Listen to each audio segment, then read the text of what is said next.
আসসালামু আলাইকুম। সংবাদে আপনাদের সবাইকে স্বাগত জানাচ্ছি। আমি ফিরোজ তোহা। শুরুতেই সংবাদ শিরোনাম।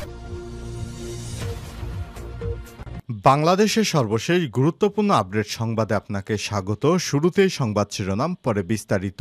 শুরুতেই জানিয়ে দিব, দুদক কেন ঘুমায় জানতে চান সাজিশ আলম। দুদকের কার্যক্রম প্রসঙ্গে মন্তব্য করেছেন বৈষম্যবিরোধী ছাত্র আন্দোলনের অন্যতম সমন্বয়ক সাজিশ আলম। মঙ্গলবার ৮ অক্টোবর সন্ধ্যায় সামাজিক যোগাযোগ মাধ্যম ফেসবুকে একটি পোস্ট দিয়েছেন তিনি বলেছেন, বিগত আওয়ামী লীগ সরকারের আমলে দুদক শুধু ঘুমাতো, আর এদিক দিয়ে বাংলাদেশ থেকে কোটি কোটি টাকা পাচার হয়ে যেত, অপরাধ সংগঠিত হতো, কিন্তু কাউকে ধরতে পারত না, শুধু কাগজে কলম। এর মধ্যেই সীমাবদ্ধতায় ছিল দুদক। কিন্তু বর্তমান ফ্যাসিস্ট সরকার পালিয়ে যাওয়ার পর দুদক কেন ঘুমায় জানতে চান তিনি। এরপর জানিয়ে দিব, সংলাপে ডাক পাচ্ছে না জাপা।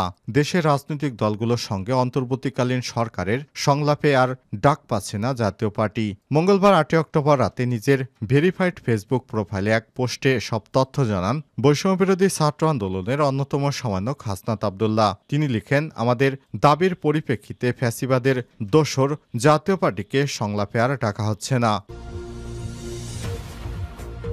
এদিকে ডিবি হারুনের অবস্থান নিয়ে যা জানা গেল, বৈষম্যবিরোধী ছাত্র আন্দোলনে তোপের মুখে আওয়ামী লীগ সরকারের পতন হয় ৫ আগস্ট। পতনের ২ মাস পার হলেও এখনও গ্রেপ্তার হননি বিক্ষোভ দমনে গুলি ছুটতে নির্দেশ দেওয়া ঊর্ধ্বতন পুলিশ কর্মকর্তারা। এর মধ্যে উপরের তালিকায় রয়েছেন তৎকালীন ডিবি প্রধান হারুনুর রশিদ। আর সর্বশেষ জানা গেল, ডিবি প্রধান হারুনুর রশিদ পুলিশের সহায়তায় যুক্তরাষ্ট্রে পালিয়েছে। এদিকে লক্ষ্মীপুরে সেনাবাহিনীর হাতে ভুয়া পুলিশ গ্রেপ্তার। লক্ষ্মীপুরে মোহাম্মদ সোহেল নামে এক ভুয়া পুলিশকে গ্রেপ্তার করেছে সেনাবাহিনী। আজ সন্ধ্যায় এক সংবাদ বিজ্ঞপ্তিতে লক্ষ্মীপুর সেনাবাহিনীর ক্যাম্পের মিডিয়া সেল বিষয়টি নিশ্চিত করেছেন। জানাবো, স্ত্রীকে পিটে হত্যার পর হাসপাতালে লাশ রেখে পালালো স্বামী। মাদারীপুরে রাজৈরে স্বামীর বিরুদ্ধে স্ত্রীকে পিটে হত্যার পর হাসপাতালে লাশ রেখে পালিয়ে যাওয়ার অভিযোগ উঠেছে মঙ্গলবার। অভিযুক্ত স্বামী বিদ্যুৎবালা তার নিজ বাড়ি গোপালগঞ্জ সদর থানা রাধানগর চামটা গ্রামে এই ঘটনা ঘটায়। পরে রাজৈর উপজেলা স্বাস্থ্য কমপ্লেক্সে আনলে মৃত্যু নিশ্চিত করে কর্তব্যরত চিকিৎসক। এবং সর্বশেষ জানিয়ে দিব, জম্মু কাশ্মীরে জয়ী কংগ্রেস এনসি। ভারতের বিধানসভা নির্বাচন। প্রিয় দর্শক, আপনারা জানেন ভারতের জম্মু কাশ্মীরে আজ নির্বাচন হলো। ওই ভোটে কংগ্রেস এবং এনসি জয় পেয়েছে। অপরদিকে নরেন্দ্র মোদীর দল বিপুল ভোটে হেরে গিয়েছে। এতক্ষণ শুনছিলেন সংবাদ শিরোনাম, এবারে বিস্তারিত। তবে তার আগে বন্ধুরা, অনুরোধ থাকবে এই সংবাদটিতে একটি লাইক দিন। এই চ্যানেলে আপনি নতুন হয়ে থাকলে আমাদের সংবাদটি দেখতে দেখতে চ্যানেলটি সাবস্ক্রাইব করে রাখুন। কমেন্ট করে আপনার মূল্যবান মতামত জানিয়ে দিন বন্ধুরা, আপনি বিশ্বের কোন দেশ থেকে বা বাংলাদেশের কোন স্থান থেকে আমাদের সংবাদটি দেখছেন এবং শুনছেন। এবারে বিস্তারিত। দুদক কেন ঘুমায় জানতে চান সার্জিস। দুদকের কার্যক্রম প্রসঙ্গে মন্তব্য করেছেন বৈষম্যবিরোধী ছাত্র আন্দোলনের অন্যতম সমন্বয়ক সাজিশ আলম। মঙ্গলবার ৮ অক্টোবর সন্ধ্যায় সামাজিক যোগাযোগ মাধ্যম ফেসবুকে একটি পোস্টে তিনি বলেছেন, আওয়ামী লীগের আমলে দুদক ঘুমে থাকত আর ফ্যাসিস্ট ক্ষমতার অপব্যবহারের হাতিয়ার হিসেবে কাজ করত। কালবেলার পাঠকদের জন্য সাজিশ আলমের ফেসবুক স্ট্যাটাসটি হুবহু তুলে ধরা হলো। আওয়ামী লীগের আমলে দুদক ঘুমে থাকত আর ফ্যাসিস্টদের ক্ষমতার অপব্যবহারের হাতিয়ার হিসেবে কাজ করত, কিন্তু এত চোর বাটপাট থাকতে দুদক এখনো ঘুমে কেন, নাকি ধমনীতে আওয়ামী লীগের রক্ত প্রবাহমান? এ সময় তিনি বলেছেন, বিগত সময়ে আমরা বেনজিরের মামলা হোক বা আজিজের মামলা হোক, সমস্ত কিছুতে দেখেছি দুদক সবসময় ঘুমের মধ্যে থাকে। তারা কখনোই কাউকে গ্রেপ্তার তো থাক দূরের কথা, কারো সম্পত্তি পর্যন্ত বাজেয়াপ্ত করেনি। শুধুমাত্র আজ ডেট, কাল ডেট ইত্যাদি দিয়ে তারা সময় নষ্ট করেছে। কিন্তু শেখ হাসিনা পদত্যাগের পর এভাবে দুদক যদি ঘুমায়, তাহলে দুদকেরও শেষ দেখার হুঁশিয়ারি দেন তিনি। সংলাপে ডাক পাচ্ছে না জাপা। দেশের রাজনৈতিক দলগুলোর সঙ্গে অন্তর্বর্তীকালীন সরকারের সংলাপে ডাক পাচ্ছে না জাতীয় পার্টি। মঙ্গলবার ৮ অক্টোবর রাতে নিজের ভেরিফাইড ফেসবুক প্রোফাইলে এক পোস্টে সব তথ্য জানান বৈষম্যবিরোধী ছাত্র আন্দোলনের অন্যতম সমন্বয়ক হাসনাত আব্দুল্লাহ। তিনি লিখেন, আমাদের দাবির পরিপ্রেক্ষিতে ফ্যাসিবাদের সহযোগী জাতীয় পার্টিকে সংলাপে ডাকা হচ্ছে না।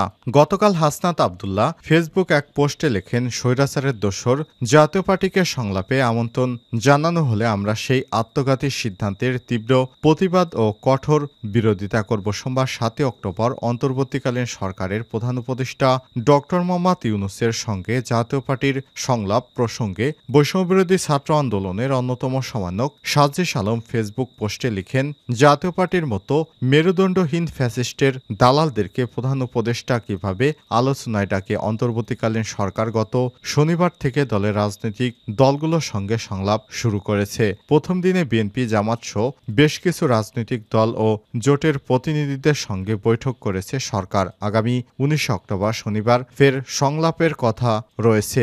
বর্তমান সরকারের প্রধান উপদেষ্টা ডক্টর মোহাম্মদ ইউনূসের সঙ্গে এর আগে বৈঠক করেন জাতীয় পার্টি। এরপর জুলাই আগস্টে অভ্যুত্থানে ছাত্র জনতার পক্ষ থেকে এ বিষয়ে আপত্তি জানানো হয়। ছাত্র জনতার ভাষ্য, অভ্যুত্থানের মধ্যে ক্ষমতাচ্যুত আওয়ামী লীগ সরকারের শাসন আমলে মিত্র ও সহযোগী হিসেবে দায়িত্ব পালন করেছে জাতীয় পার্টি। ফলে ফ্যাসিবাদের দলের গৃহপালিত দল জাপাকে সংস্কার কাজে পরামর্শ দেওয়ার জন্য প্রয়োজন বলে মনে করছে না শিক্ষার্থীরা। বর্তমান সরকার শিক্ষার্থীদের চিন্তার বাইরে যাবে না বলেও মনে করেন তারা। ডিবি হারুনের অবস্থান নিয়ে যা জানা গেল, বৈষম্যবিরোধী ছাত্র আন্দোলনের তোপের মুখে আওয়ামী লীগ সরকার পতনের পর গত ৫ আগস্ট শেখ হাসিনা ভারতে পালিয়ে যায়। পতনে ২ মাস পার হলেও এখনও গ্রেপ্তার হয়নি বিক্ষোভ দমনে গুলি ছুটতে নির্দেশদাতা পুলিশের ঊর্ধ্বতন কর্মকর্তা ডিবি প্রধান তৎকালীন হারুনুর রশিদ। তাদের মধ্যে সবচেয়ে বেশি আলোচনায় আছেন ঢাকা মহানগর পুলিশের গোয়েন্দা শাখার ডিবি সাবেক অতিরিক্ত কমিশনার হারুনুর রশিদ। একটি সূত্র বলছে, তিনি সেপ্টেম্বরের শেষের দিকে পুলিশ ও প্রশাসনকে ম্যানেজ করে দেশ ছেড়ে চলে গেছেন। ২০০৬ সালে ডিবি লটারি পেয়ে তার স্ত্রী মার্কিন যুক্তরাষ্ট্রের নাগরিকত্ব পান। সে সূত্রে তারা নিয়মিত যুক্তরাষ্ট্রে যাতায়াত করতেন। মার্কিন যুক্তরাষ্ট্রের ভিসা থাকায় গণ অভ্যুত্থানের পর হারুনুর রশিদ নিউ ইয়র্কে স্টেটের লং আইল্যান্ডে পালিয়ে গেছেন বলে খবর পাওয়া গেছে।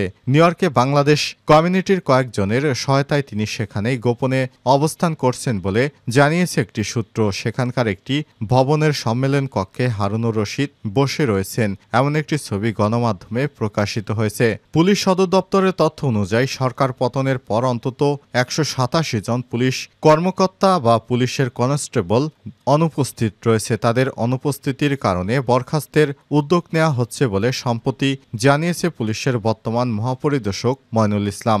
সাংবাদিকেরা পলাতক পুলিশ কর্মকর্তাদের বিষয়ে প্রশ্ন করলে স্বরাষ্ট্র উপদেষ্টা এবং সাংবাদিকদেরকেই তথ্য দিয়ে সহযোগিতার আহ্বান জানান। ২০০১ সালে জাতীয় সংসদের সামনে এক মিছিলে তৎকালীন বিরোধী দলীয় চিফ হুইপ জয়নুল আবেদিন ফারুককে মারধরের ঘটনায় প্রথম আলোচনায় আসেন হারুন। এরপর থেকে বিভিন্ন নেতিবাচক কর্মকাণ্ডে তার নাম আসে। ডিবি মানুষকে তুলে নেওয়া, বিরোধী দলের আন্দোলনে বোমা উদ্ধারের প্রহসন, হেফাজতের নির্যাতন, আপত্তিকর ভিডিও ছড়িয়ে দেওয়ার ভয় দেখে টাকা আদায় ইত্যাদি অভিযোগ এর ব্যাপারে তিনি ব্যাপক সমালোচিত হন। এরপর চলচ্চিত্র বা সুন্দরী কোনো মডেলের সাথে শারীরিক সক্ষমতা ইত্যাদি বিষয় সামনে আসে। ৫ আগস্টের পর একটি সূত্র দাবি করেছিল তিনি গুরুতর আহত হয়ে রাজধানীর একটি বিশেষায়িত হাসপাতালে চিকিৎসাধীন ছিলেন। হারুনুর রশিদকে নিয়ে তার পর থেকেই জনমনে প্রবল কৌতূহল তৈরি হয়, কিন্তু ওই তারিখের পর থেকে তার অবস্থানের বিষয়ে আর কোনো সুনির্দিষ্ট তথ্য পাওয়া যায়নি।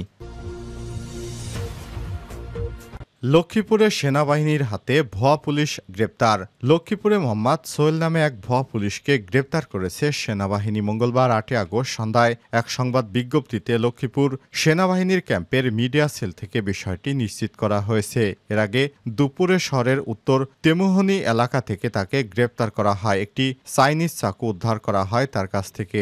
জানা গেছে অভিযুক্ত সোহেল পটুয়াখালী জেলা মির্জাপুর উত্তর ঝাটিবুনিয়া গ্রামের বাসিন্দা। সে পুলিশের বহিষ্কৃত সদস্য বলে প্রাথমিকভাবে জানা যায়। আহত হওয়া ব্যক্তি এবং উদ্ধারকৃত সরঞ্জামাদি লক্ষ্মীপুর সদর থানায় হস্তান্তর করা হয়েছে। আরও জানা গেছে সোহেল মদ খেয়ে উত্তর তেমুহনী এলাকায় শাকায়েত হোসেন নামে এক ব্যবসায়ীকে মারধর করে। এ সময় সে নিজেকে পুলিশ সদস্য হিসেবে দাবি করে। এটি বণিক সমিতির এক সদস্য সেনাবাহিনীকে খবর দেয়। পরে সেনাবাহিনী এসে তাকে আটক করে নিয়ে যায়। তার কাছ থেকে পুলিশের ভুয়া আইডি কার্ড ও একটি চাইনিজ চাকু উদ্ধার করা করা হয়। পরে তাকে সদর মডেল থানায় হস্তান্তর করা হয়। ভুক্তভোগী ব্যবসায়ী শাখায়েত লক্ষ্মীপুর বাজারে তৌহিদিয়া স্টোরের স্বত্বাধিকারী। লক্ষ্মীপুর সদর মডেল থানার ওসি মোহাম্মদ আব্দুল মুন্নাফ বলেন, আটককারীকে সেনাবাহিনী আমাদের কাছে হস্তান্তর করেছে। এই ঘটনায় ভুক্তভোগীকে বাদী করে মামলার প্রস্তুতি চলছে।